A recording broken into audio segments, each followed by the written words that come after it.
Bismillahirrahmanirrahim. Assalamualaikum warahmatullahi wabarakatuh. Syukur alhamdulillah kita bertemu lagi di channel ini. Salawat serta salam selalu dan tetap tercurahkan kepada junjungan kita Nabi besar Muhammad sallallahu alaihi wasallam. Allahumma sholli ala sayyidina Muhammad wa ala ali sayyidina Muhammad. Doa dan harapan saya, semoga sahabat semua selalu diberikan kesehatan, dimudahkan segala urusannya, dan dilancarkan rezekinya. Amin ya rabbal alamin. Sahabat beriman yang dirahmati Allah, pada kesempatan yang berbahagia ini, saya mengajak sahabat semua untuk bernostalgia, mendengarkan tausiah yang sangat luar biasa dari guru kita, almarhum Kiai Haji Zainuddin MZ. Tentunya banyak sekali ilmu, hikmah, dan manfaat yang bisa kita jadikan pelajaran dalam kehidupan kita sehari-hari. Berikut ini mari kita simak bersama isi tausiah dari guru kita almarhum Kiai Haji Zainuddin MZ. Selamat mendengarkan. Assalamualaikum warahmatullahi wabarakatuh. Waalaikumsalam warahmatullahi wabarakatuh. Alhamdulillah wassalatu wassalamu ala sayyidina Rasulillah Sayyidina wa maulana Muhammad ibn Abdullah wa ala alihi wa sahbihi wa mawala. La hawla wa la quwwata illa billah, amma ba'du. Bapak-bapak, ibu-ibu, saudara-saudara kaum muslimin rahimakumullah. Maka pada pertemuan kali ini kita akan membicarakan tentang siapa yang menjadi musuh-musuh setan di dalam kehidupan. Dengan satu catatan, berbahagialah mereka yang menjadi musuh-musuh setan, tetapi celakalah mereka yang menjadi teman-teman setan. Bagaimanapun juga di dalam kehidupan ini, apabila orang telah memproklamirkan bendera permusuhan kepada kita, maka kita tentu seharusnya bersikap waspada dan mawas diri. Demikian juga iblis dan seluruh bala tentaranya yang terdiri daripada setan-setan. Mereka telah mengibarkan bendera permusuhan kepada Nabi Adam dan anak cucunya, kepada kita umat Rasulullah sallallahu alaihi wasallam. Akan sengsara dan celaka jika kepada iblis dan setan yang telah nyata-nyata mengibarkan bendera permusuhan itu kita mengadakan toleransi, mengadakan kerjasama, dan menjadi budak yang memperturutkan kemauan daripada iblis dan setan. Siapa yang menjadi musuh-musuh setan dalam kehidupan ini? Inilah pertanyaan berikutnya yang diajukan oleh baginda Rasul kepada iblis. Hai iblis, kalau teman-temanmu adalah seperti yang telah engkau jelaskan tadi, sekarang cobalah beritahu saya, siapa di antara umatku yang menjadi musuhmu dalam kehidupan ini? Atas pertanyaan ini iblis laknatullah menjawab, ya Rasul, musuh-musuhku di antara umatmu, pertama anta ya Muhammad. Musuhku yang pertama adalah engkau, wahai Muhammad. Kenapa iblis mencatat Nabi Muhammad sebagai tokoh nomor satu dalam deretan musuh-musuhnya? Mudah dipahami. Pertama, keberadaan Rasul merupakan rahmah lil alamin, rahmah bagi lingkungan. Yang kedua, beliau berfungsi menyelamatkan manusia dari tempat yang gelap gulita, dari tempat kesesatan menuju tempat yang terang benderang, penuh berisi petunjuk dan hidayah dari Allah Subhanahu wa taala. Maka menurut iblis, inilah manusia perintang pertama atas segala daya dan usahanya menggelincirkan manusia ke jalan yang dimurkai oleh Allah Subhanahu wa taala. Kalau kita baca sejarah, risalah yang dibawa oleh Nabi Muhammad ini memang merupakan risalah yang membawa rahmah bagi alam sekitarnya. Ada sedikit perbedaan dengan risalah-risalah sebelum beliau. Sepertinya risalah yang dibawa oleh para rasul terdahulu itu mempunyai efek yang langsung pada kehidupan di dunia ini. Nabi Nuh misalnya menyampaikan agama.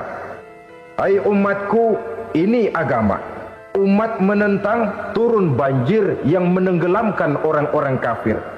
Azab diturunkan pada waktu itu juga, pada saat nabinya masih hidup. Jadi azabnya itu jenis cash, kontan. Nabi Soleh, hai umatku, ini agama. Mereka menolak, turun gempa bumi yang amat hebat menggulung orang-orang kufur. Nabi Musa, hai umatku, ini agama. Mereka menolak, sebagian ditenggelamkan di Lautan Merah, sementara sebagian lain dikutuk menjadi monyet-monyet yang hina, seperti diceritakan dalam Al-Quranul Karim. Lain dengan Rasulullah Sallallahu Alaihi Wasallam. Bagaimanapun kurang ajarnya umat yang dihadapi oleh beliau, bagaimanapun menentangnya jamaah yang dihadapi oleh beliau, azab tidak turun sepanjang beliau masih hidup. Ini merupakan jaminan dari Allah, wa ma kana Allahu liyu'azzibahum wa anta fihim. Allah sama sekali tidak akan menurunkan azab selama engkau wahai Muhammad masih hidup di tengah-tengah umatmu. Jadi keberadaan Nabi Muhammad merupakan jaminan keselamatan bagi umatnya. Selama beliau masih hidup, azab tidak turun bagaimanapun kurang ajarnya umat. Di sini sedikit bedanya dengan nabi-nabi terdahulu. Juga perbedaan dalam pola dakwah. Nabi Nuh ketika dakwahnya ditolak oleh umat, keluar doanya meminta umatnya ditenggelamkan. Tetapi Nabi kita ketika dilontari batu oleh umat, malah beliau mendoakan umatnya agar memperoleh hidayah. Oleh sikap yang semacam ini, wajar lalu iblis menganggap Nabi Muhammad sebagai musuh ranking pertama. Yang kedua, siapa musuhmu di antara umatku? Yang kedua kata iblis, musuhku Muhammad imamun adil, pemimpin yang adil. Itu yang akan menjadi musuhku di dunia ini. Putus asa iblis menghadapi pemimpin yang adil. Tipu dayanya tidak terkena, segala tingkah polanya tidak diperturutkan.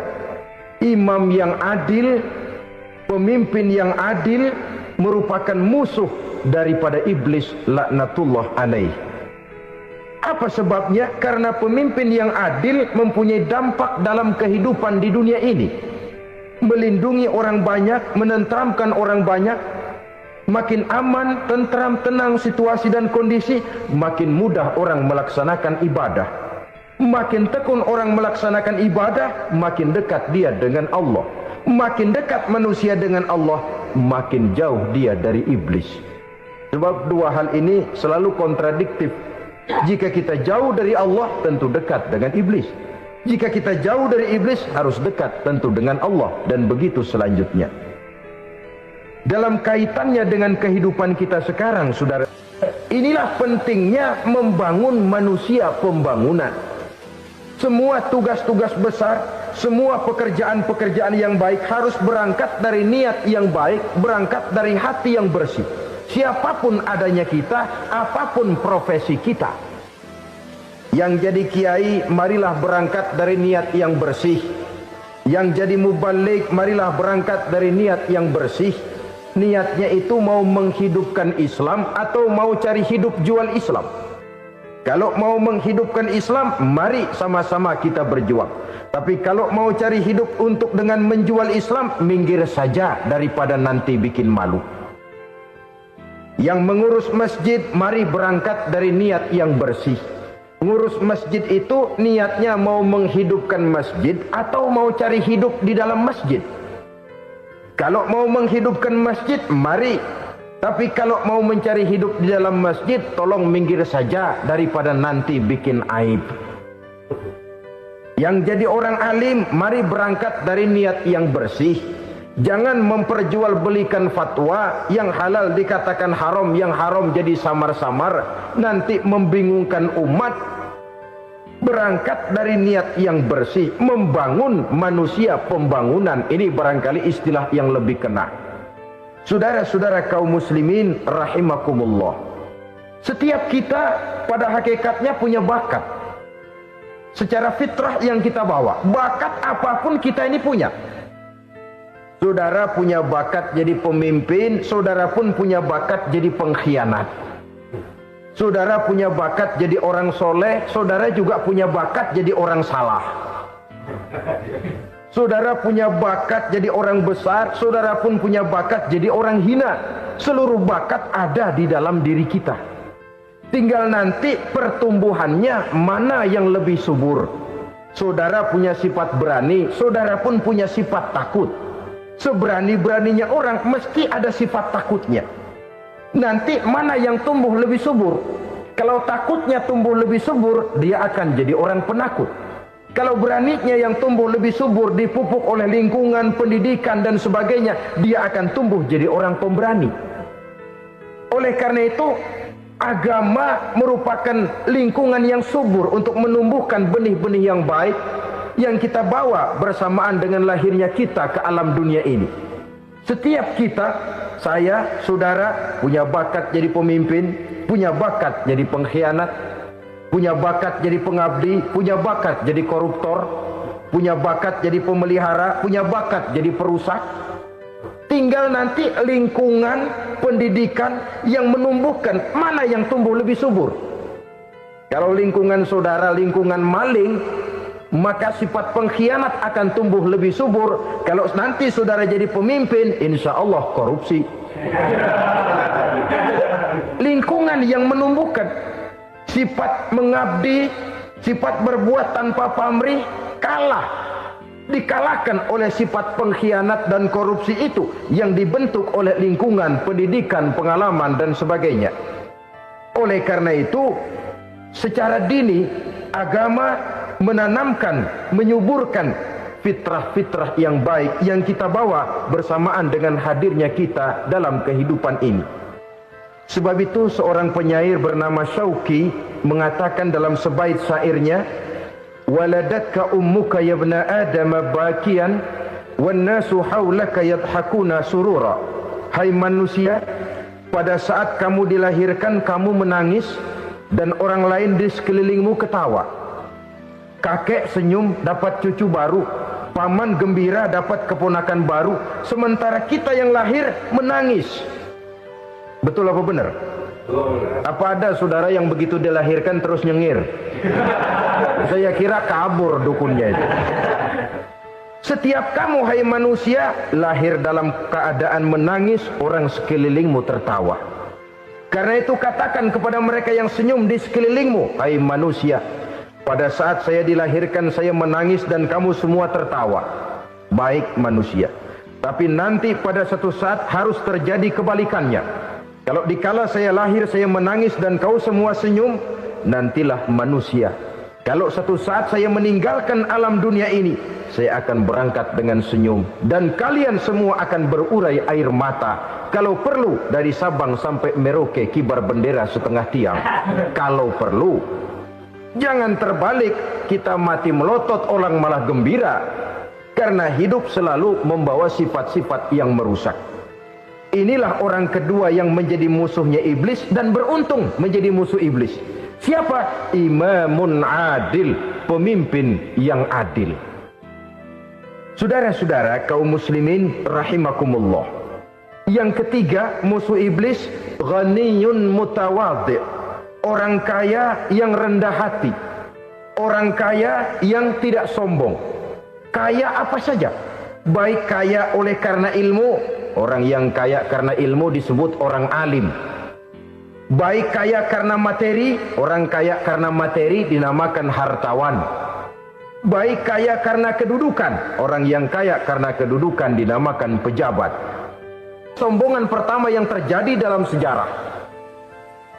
Ketika ditanya kenapa kau tidak mau sujud iblis? Saya kan dibikin dari api, Adam dari tanah. I am the best. Saya lebih hebat daripada iblis, daripada Adam. Adam baru kemarin dibikin, saya sudah lama. Kata Allah, kamu sombong iblis, ini surga bukan tempat orang sombong, keluar. Terusir dia dari surga. Jadi kesombongan pertama adalah kesombongan yang dilakukan oleh iblis, dan dia tanamkan itu kepada kita supaya jadi orang sombong. Karena itu sombong ilmu Allah nggak senang, tapi iblis senang. Mentang-mentang ada ilmunya. Nih, satu-satunya ustadz di sini ya. Semua mesti ngaji sama gue. Kalau nggak ngaji sama gue, Islamnya kurang tapi bener. Sombong karena ilmu, sombong karena pangkat. Mentang-mentang pakai bintang di pundak, jalan pundak duluan. Yang wajar saja hidup ini. Sombong harta pun begitu. Kaum muslimin rahimakumullah. Orang kaya yang rendah hati dimusuhi oleh iblis, tapi dicintai Allah, dicintai Rasul, dicintai malaikat. Caranya bagaimana? Kembali kepada satu kesadaran bahwa pada saat terlahir ke alam dunia ini tidak ada yang pernah kita bawa. Kalau sekarang kita punya rumah, punya kebun, punya kendaraan, punya pabrik, punya segala macam benda, apa itu? Titipan. Pada suatu saat akan diambil kembali oleh yang menitipnya.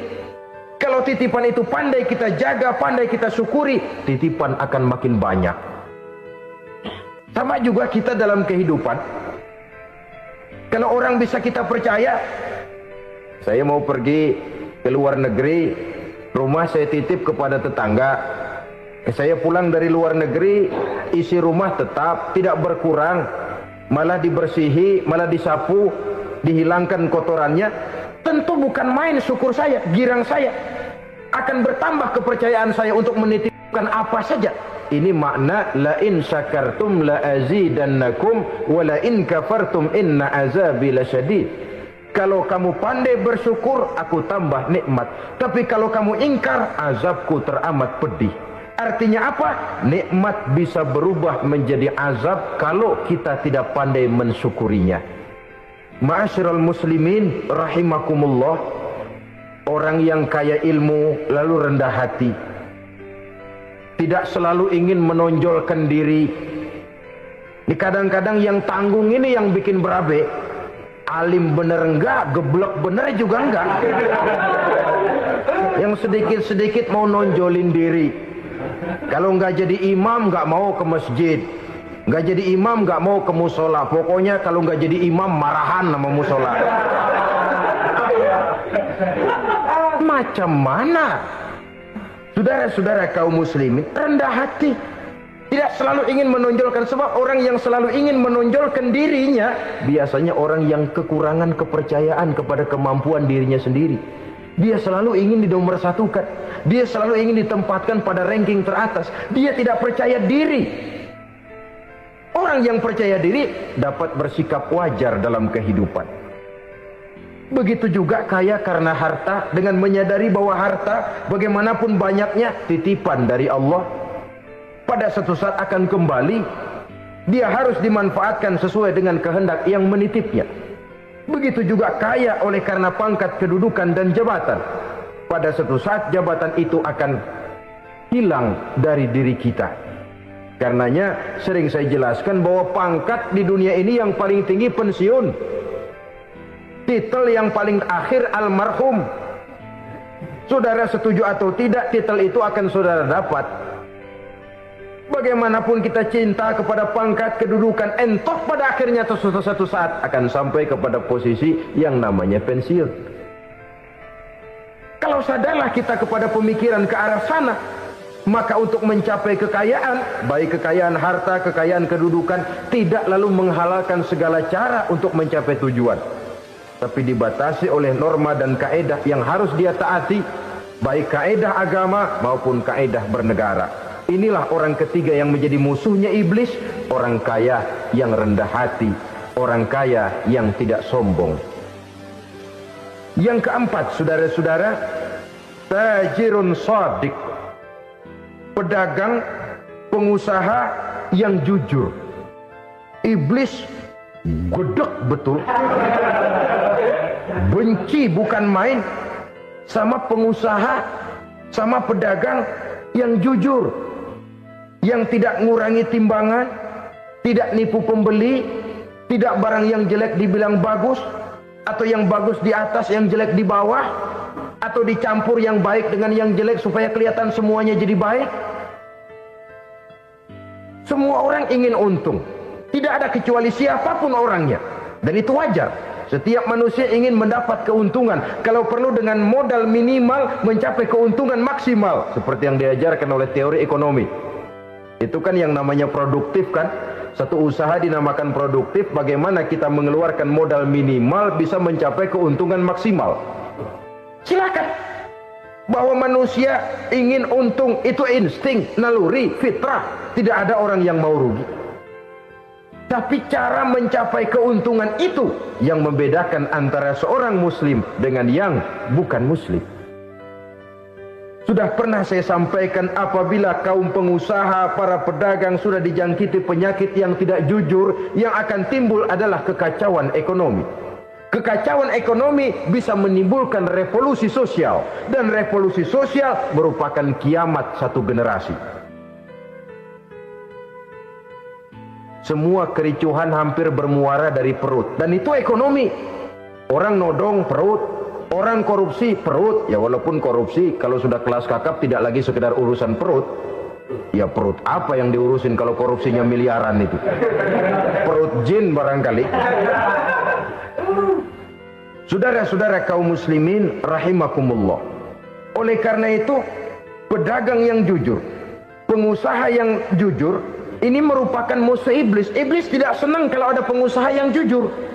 Iblis tidak senang kalau ada pedagang yang jujur. Tapi iblis akan tepuk tangan kalau pedagang sudah selingkuh, kalau pengusaha sudah nipu. Ada orang bilang, sekarang mah kalau jujur-jujur bener nggak makan apa-apa dong kita. Sebab katanya jangan lagi nyari yang halal, sekarang ini yang haram aja seret. Rupanya sering masang undian nggak pernah kena. Lalu bilang jangan yang halal, yang haram aja nggak kena-kena katanya. Sebenarnya bukan itu masalahnya, saudara-saudara. Bukan itu masalahnya. Masalahnya ialah bahwa kejujuran membawa keberkahan. Ini kalau kita berpikir dengan kacamata agama. Keberkahan merupakan sumber ketenangan. Dan ketenangan ini tidak bisa dibeli dengan materi yang bagaimanapun banyaknya. Walaupun kita punya percetakan duit, ketenangan itu nggak bisa dibeli. Jangankan cuma punya duit banyak, percetakan duit saudara punya, mau membeli ketenangan yang berasal dari keberkahan, sulit. Jadi kejujuran membawa keberkahan, keberkahan membawa ketenangan. Jangan macam dulu tukang sol sepatu. Ditanya oleh temannya, "Bang, ngesol satu hari dapat berapa?" 200 rupiah. Sembayang nggak? Enggak. Islam? Islam, kalau Islam Pak. Kata temannya, sembayang dah, kali aja besok dapat rezeki lebih banyak. Yang benar, iya. Sebab kalau orang sholat itu Allah dekat, nanti rezekinya ditambah. Beneran? Bener. Subuh sembayang dia. Habis sembayang sarapan, berangkat ke tempat dia ngesol, mangkal.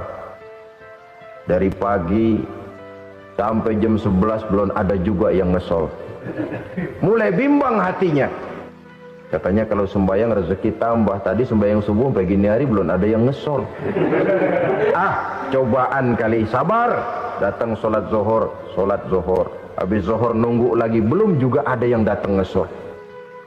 Udah mau pulang hampir maghrib, baru datang satu orang dandanin sendal jepit putih.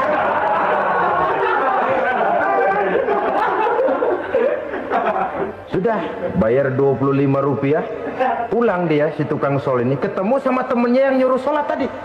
Ditanya, bagaimana penghasilan ini hari? Apa dijawab? Gua kapok deh sembahyang.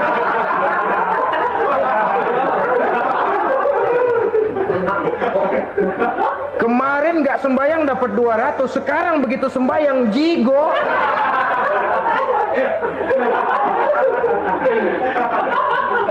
Dia tidak sadar bahwa dengan dari kacamata agama, Rp25 yang membawa berkah jauh lebih baik ketimbang 200 uang panas.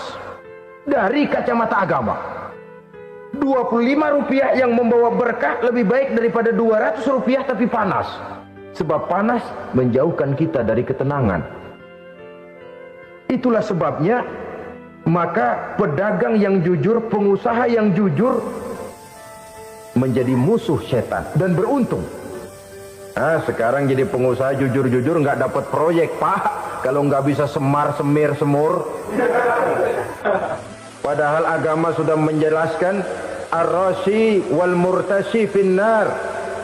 Orang yang nyogok dan orang yang disogok dua-duanya neraka. Kenapa? Join termasuk ta'awanu 'alal ismi wal 'udwan. Bertolong-tolongan dalam berbuat dosa dan kesalahan. Kalau hadiah, lain hadiah. Kalau sedekah, lain sedekah. Tapi yang namanya semir, suap, ar-rashi wal murtashi finnar.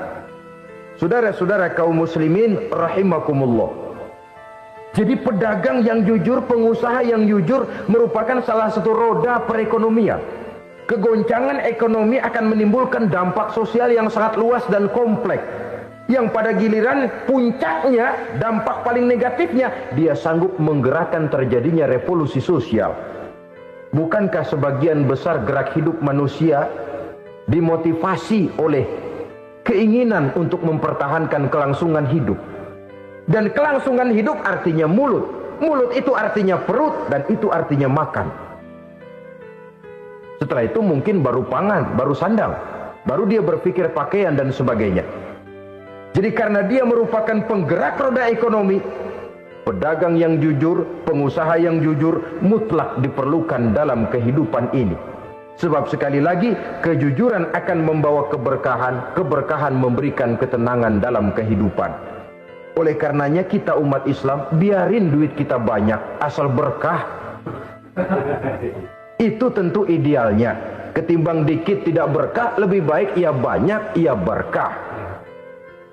Dan keberkahan itu datang lewat kejujuran. Kejujuran ini sudah dicontohkan oleh Rasul pada saat beliau berniaga ke negeri Syam. Sekian dan demikianlah pertemuan kita kali ini. Terima kasih banyak atas segala perhatian. Mohon maaf atas segala kekurangan. Usikum wa nafsi bitaqwallah. Wassalamualaikum warahmatullahi wabarakatuh.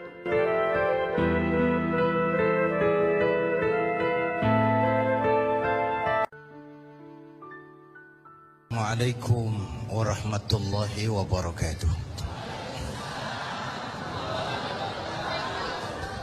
Guru kita Al-Habib Munzir Al-Musyawwar sudah menjelaskan tentang amar ma'ruf nahi munkar.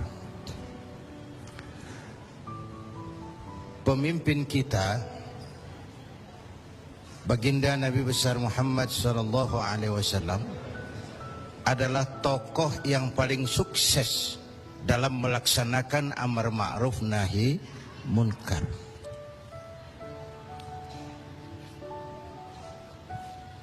Berkembang dengan pesat, lain dengan agama-agama besar lain, kata Stoddard. Agama Buddha punya raja Asoka, agama Persia punya raja Cyrus. Cyrus, bukan Cyrus Sinaga, Cyrus. Agama Kristen punya raja Konstantin. Mereka ini raja-raja besar dan berkuasa yang menunjang agama yang dianutnya dengan segala daya dan dana, dengan segala kekuatan dan kekuasaan. Lain dengan baginda Nabi. Beliau bukan raja, tidak anak penguasa, tidak pula orang kaya. Tapi amar ma'ruf yang dilaksanakannya berhasil menembus dinding Jazirah Arabia, mewarnai hampir 2/3 belahan bumi. Nah, saya mau ambil porsi apa landasan beliau dalam melaksanakan amar ma'ruf dan nahi munkar sebelum ke arah yang tadi sudah ditanyakan Saudara Agung. Pertama, landasannya adalah siddiq. Apa? Jujur. Sebab bagaimana orang mau amar ma'ruf nahi munkar kalau dia nggak punya kejujuran. Nabi kita itu lidahnya adalah hatinya, ucapannya adalah perbuatannya, perintahnya dia berwibawa, ajakannya diikuti karena beliau pelaksana pertamanya. Keteladanan. Kalau kita gimana mau berhasil amar ma'ruf? Cuma teriak, saudara-saudara, sedekah, sedekah. Yang teriak buntut gasiran, mbahnya pelit. Jujur. Kata orang tua Melayu gini, wahai saudara, adik dan kakak, peganglah jujur, jangan durhaka. Jauhi bohong, haramkan dusta, supaya hidup tidak ternista. Asik kan? Asik kan? Jauhi bohong, haramkan dusta, supaya hidup tidak ternista. Orang bisnis, modal paling penting adalah kepercayaan. Coba saudara punya kapital miliaran, kalau nggak dipercaya orang, ada nggak yang mau ngasih proyek? Ada nggak? Ada nggak? Nyaut. Modal utama dalam bisnis kepercayaan. Modal utama dalam memimpin kepercayaan. Modal utama dalam seluruh gerak hidup kita kepercayaan. Kalau hidup udah dipercaya, Bu, biar duit banyak juga enak rasanya. Bener. Kalau sudah dipercaya, walaupun duit banyak enak rasanya.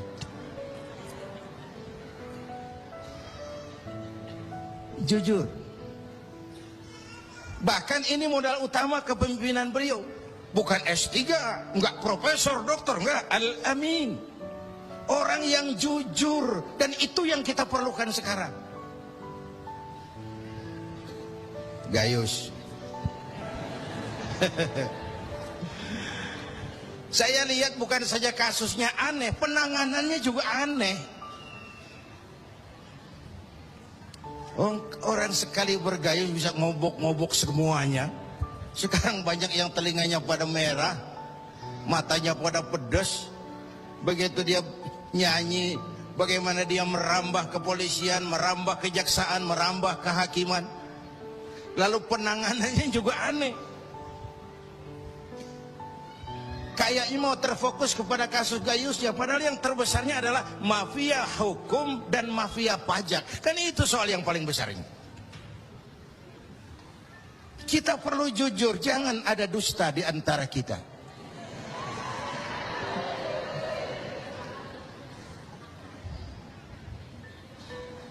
Apa tanda si bintang timur cahayanya terang sampai ke fajar?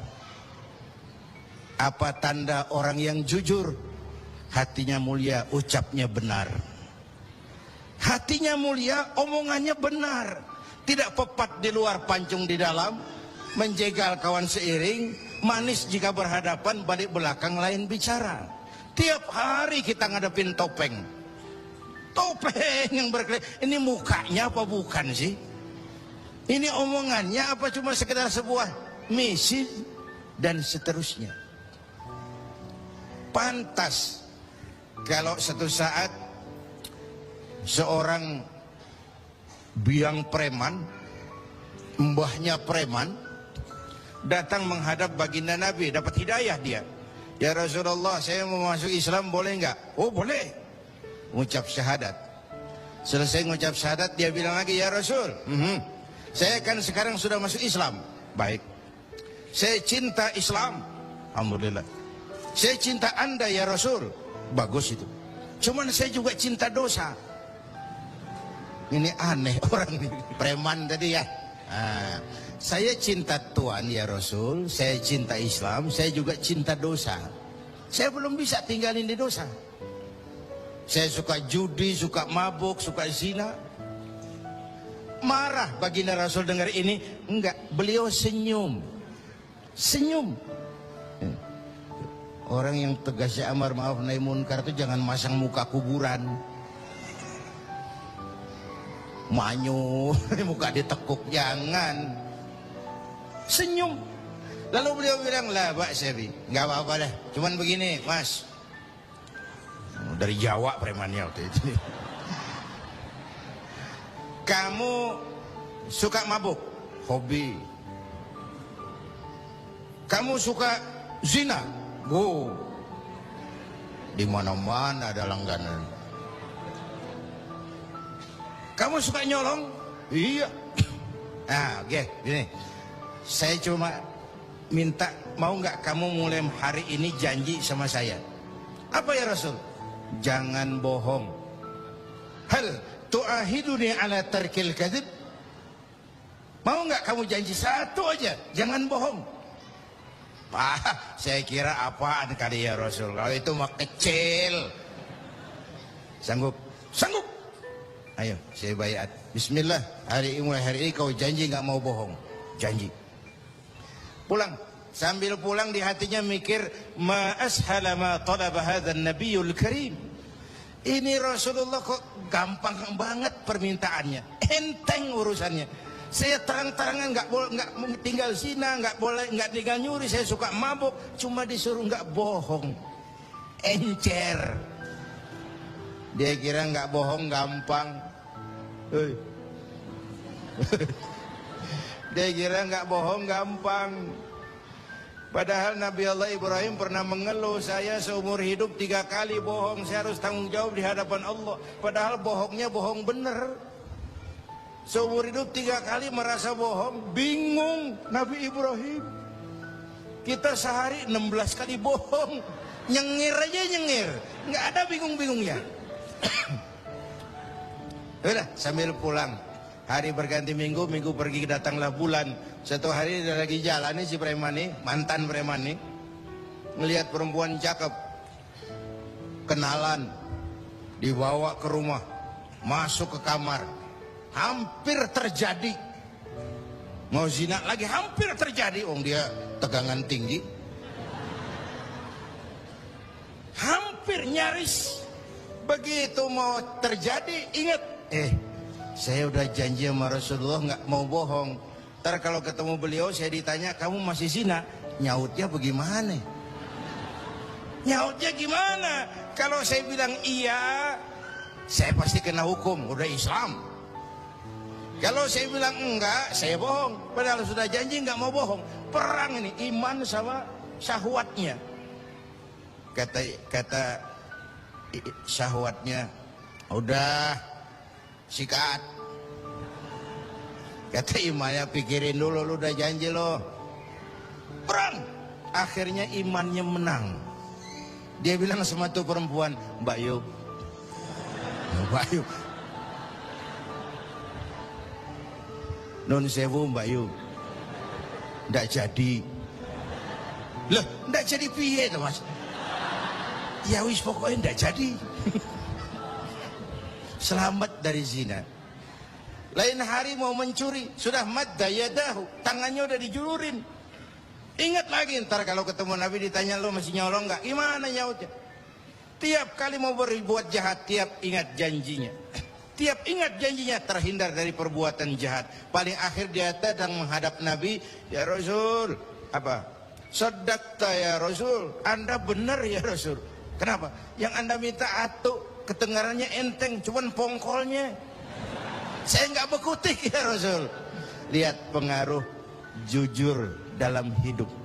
Kiai, mohon maaf kalau saya potong jawaban jujur Kiai ini. Nah, bagaimana dengan sifat dari hakim-hakim kita dalam memutuskan ini, Kiai? Ya, kita berharap mudah-mudahan mereka jujur. Perkara apa ini harapan hampa itu soal nanti lah. Yang penting kita berharap mereka jujur dan mempunyai rasa keadilan. Bapak Ibu hadirin yang saya hormati, ini satu dasar amar ma'ruf tuh, jujur. Yang kedua, tabligh, menyampaikan ini pun nggak gampang. Satu saat beliau lagi dakwah di kalangan elit, datang orang buta nyebarin agama, nanyain agama, agak masam, muka beliau agak berpaling. Turun ayat abasa wa tawalla an ja'ahul a'ma. Ya. Ayat yang saya sampaikan tadi Allah mengkritik kepada baginda Nabi. Mengapa kau agak masam ketika datang orang buta minta diajarkan agama? Ayat ini disampaikan juga oleh Nabi kepada para sahabat. Ini loh, ayat ini barusan turun mengkritisi saya. Jadi memang yang orang hidup yang baik itu jangan alergi sama kritik. Tapi yang kritik pun jangan asal ngomong. Ya. Orang jangan alergi sama yang namanya kritik. Karena kritik itu yang sering membuat kita berpikir. Dikritik yang membuat kita dewasa. Dikritik yang membuat kita jadi bijaksana. Pujian sering jadi racun. Walaupun sementara kita senang. Ibu cantik loh bu. Mekar hidungnya. Tapi itu sering jadi racun. Kritik yang membuat kita berpikir, kritik yang membuat kita dewasa, kritik yang membuat kita jadi bijak. Tapi yang ngeritik pun jangan asal menjeblos. Saudara hadirin yang saya hormati, kita nggak bisa ngukur baju kita pakai badan orang lain. Ini tolong, ini bahasa bersayap. Jangan ngukur baju kita pakai badan orang lain. Nggak sedang, ya, nggak sedang. Orang sering berada dalam sebuah situasi yang tidak semudah kita. Makanya Luqmanul Hakim pernah bilang sama anaknya, "Nak, kita nih kalau nggak punya prinsip bakal serba salah." Kok gitu pak? Ayo kita buktiin. Luqman keluar sama anaknya bawa seekor keledai. Keledai kecil. Dituntun berdua. Lewat di tengah orang pada ngomong, anak sama bapak sama gobloknya. Bawa keledai bukan ditaikin, dituntun. Tolol. Subhanallah, sangat luar biasa yang sudah disampaikan oleh guru kita almarhum Kiai Haji Zainuddin MZ. Sahabat beriman yang dirahmati Allah, tetaplah di channel ini karena kajian ini belum selesai dan masih banyak lagi hal-hal menarik yang akan disampaikan oleh guru kita almarhum Kiai Haji Zainuddin MZ. Maka dari itu mari kita lanjutkan kembali. Selamat mendengarkan. Nah, kamu dengar nak? Iya, sekali kita salah. Sekarang gimana pak? Bapak yang naik, kamu jalan. Jalan. Lewat lagi di tempat orang ngomong lagi, bapak kagak tahu diri. Enak-enakan di atas keledai, anaknya disuruh jalan. Tega sama anaknya. Kau dengar nak? Iya, 2 kali kita salah.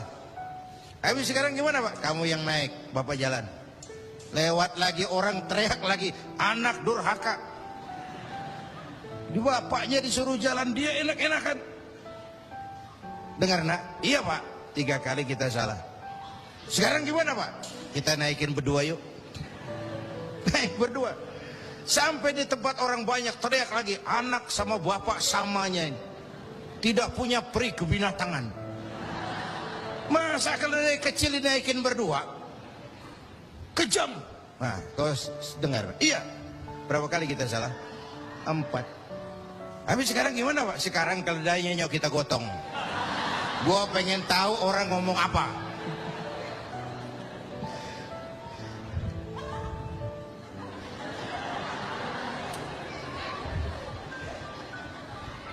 Begitulah Bapak Ibu hadirin, tanpa sebuah prinsip kita sering terombang-ambing. Makanya kita rakyat ini kudu punya filter. Rakyat harus jadi rakyat yang cerdas. Emas pasti kuning. Ya, apa semua yang kuning pasti emas? Rakyat harus cerdas. Ini nyengir tapi mikir nih, ya.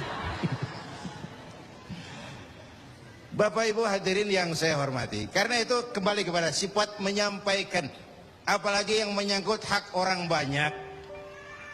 Orang-orang tua Melayu bilang begini, mengapa orang menembak ungka? Karena merengguh buah embacang. Kenapa orang banyak celaka? Karena serakah dengan hak orang. Anak udang dimakan itik, itik berenang di air timpas. Hak orang jangan diusik, Kalau diusik badan terhempas, hancur. Karena yang menyangkut hakul adami, hak-hak manusiawi itu harus dipenuhi. Tabligh menyampaikan. Ini kan kadang-kadang dari atasnya bagus, di tengah jalan banyak tukang sunat. Turun ke tingkat menengah, ini jalur birokrasi, sunatin. Turun lagi ke bawahnya, sunatin. Turun ke gubernur, sunatin. Turun ke wali kota, sunatin. Turun ke camat, sunatin. Sampai ke rakyat, ujungnya doang dikit bener. Kebanyakan tukang sunat di negeri kita. Belum lagi kerja mubazir. Itu ada pepatah orang Melayu bilang begini, wahai kawan, banyaklah zikir, mengingat Allah, janganlah mungkir. Wahai kawan, banyak berzikir, mengingat Allah, janganlah mungkir. Hindarkan semua kerja mubazir supaya hidup tidak terisolir. Kerja mubazir itu kayak apa? Kayaknya kenal Ja'ronah. Pernah dengar nama itu? 6 km di luar Mekah itu ada Masjid Ja'ronah, tempat kita ngambil mikot ihram kalau mau umrah. Ja'ronah itu perempuan lugu, ya tipis-tipis sama bego dah. Bego tahu bego? Minum es ditiup, nah tuh bego tuh. Dia kira ngebul panas. Ini Ja'ronah kalau malam nenun kain, siang dia rusakin lagi. Supaya apa? Supaya malam punya kerjaan, nenun lagi. Siang dia rusakin lagi, malam dia tenun lagi. Allah sindir kita dengan peristiwa itu. Wala takunu kallati naqadat ghadlaha min ba'di quwwatin ankatha. Jangan kamu seperti perempuan lugu itu, yang kalau malam nenun kain, siang dia rusak lagi. Malam dia tenun lagi, siang dia rusak lagi. Jalanan udah bener-bener dipaculin. Supaya apa? Besok punya kerjaan dadanin jalanan. Berapa banyak proyek Ja'ronah di Indonesia ini? Tahsilul hasil, mengerjakan yang udah beres. Kan kerja mubazir itu. Bapak Ibu hadirin yang saya hormati, ini soal tabligh. Yang ketiga sidik amanat, yang kedua amanat ya. Yang ketiga tabligh. Amanat itu menyampaikan, bisa menjaga kepercayaan orang, itu penting. Itu amanah namanya. Menjaga amanah itu tugas yang mulia. Sama saja kalau tadi Habib sudah menjelaskan, amar ma'ruf itu hakikatnya nahi munkar. Nahi munkar itu ya amar ma'ruf, cuma beda orientasinya. Tapi dalam pelaksanaannya, amar ma'ruf agak lebih tidak beresiko ketimbang nahi munkar. Kalau kita amar ma'ruf, paling-paling orang nggak mau gitu aja. Orang kalau diajak sholat nggak ada yang marah insya Allah, tapi nggak mau ya gitu aja. Tapi kalau dicegah judi, dicegah zina, dicegah judi, oh bandarnya kuat-kuat sekarang ini. Bandarnya kuat-kuat. Jangankan kelas kita, hukum aja bisa dijual beliin, perkara bisa dijual beliin. Tempo hari saya bilang, rakyat kecil kalau mau laporan kehilangan ayam itu kudu jual kambing. Harga laporannya mahal. Nanti berperkara kepengen menang mesti jual sapi. Cuma mau ngurus ayam hilang, kambing hilang, sapi lengit. Itu kadang-kadang ya kita nggak bisa, karena selalu ada permainan. Dan itu proses. Salah siapa? Ayo kita perbaiki sama-sama. Ini negara-negara kita. Kemerdekaan ditebus dengan keringat, air mata, darah dan nyawa orang-orang tua kita. Membangun negara ini kita biayai dengan uang kita rame-rame. Kita yang bayar pajak listrik, pajak mobil, PBB, uangnya dikumpulin bangun negeri ini. Saya ikut bayar pajak. Karena saya tidak rela kalau uang pajak itu digunakan cuma untuk studi banding atas nama jalan-jalan. Ya. Lalu dibikin slogan besar-besar, orang bijak bayar pajak, orang pajak ngemplang pajak. Ini bagaimana kayak ini? kalau yang ma'ruf berjalan tapi yang munkar juga berjalan, artinya kita hanya beramar ma'ruf tapi tidak bernahi munkar. Syauqi bilang dalam sebaik syairnya, famata yablughul bina'u yawman kamaluhu idza anta tabni wal akharu yahdimu. Kapan bangunan mau selesai? Kalau kamu bangun orang lain ngancurin. Orang Betawi bilang itu namanya kayak nimba kagak dibendung. Bagaimana airnya mau kering kalau nimba nggak dibendung? Kenapa? Yang ma'ruf jalan, yang munkar juga jalan. Maka amar ma'ruf nahi munkar harus ditegakkan secara bersama. Satu. Yang kedua, saya sepakat dengan guru kita Habib Munzir bahwa amar ma'ruf nahi munkar sesuai dengan bidang dan keahlian kita masing-masing. Jangan memaksakan sesuatu untuk hal yang memang bukan dunia kita. Saya dulu pernah mimpin partai politik. Dulu zaman jahiliyah. Belakangan saya menyadari politik memang bukan dunia saya. Walaupun partai politik perlu, tapi biarlah orang yang dunianya di situ saja yang mengurus politik. Saya lebih baik sama-sama Habib Munzir lah ngurus umat dan dakwah ini. Jangan memaksakan sesuatu yang memang bukan dunia kita di situ. Kalau kiai disuruh bangun jembatan, apa camat mau ngurusin tahlil? Itu yang kedua. Yang ketiga terakhir, semuanya harus berangkat dari husnuzan, baik sangka. Apa yang terjadi oleh tokoh lintas agama dan sikap Bapak Presiden, kita jembatani dengan husnuzan. Kita percaya pemerintah pasti punya niat baik untuk mensejahterakan rakyat. Kita juga percaya tokoh lintas agama punya tanggung jawab moral. Mereka memberikan teguran bukan karena benci pemerintah, tapi ingin melihat negara ini berjalan dengan baik. Saya ingatkan waktu PSSI lawan Oman, itu ada penonton yang namanya Ardi turun ke lapangan, tendang bola ke gawang, untung nggak gol. Waktu ditanya, saya bukan benci sama PSSI, saya bukan mau ngacoin pertandingan, saya cuma greget kenapa sih nggak gol-gol PSSI ini, penalti aja meleset, capek saya greget. Nah, karena itu saya percaya para tokoh lintas agama punya niat yang baik, ingin melihat negara ini berjalan dengan transparan. Kita juga percaya pemerintah punya niat baik untuk mensejahterakan rakyat. Cuma tentu ada berbagai kendala dan diperlukan kesungguhan dan kejujuran. Sekali lagi, kesungguhan dan kejujuran.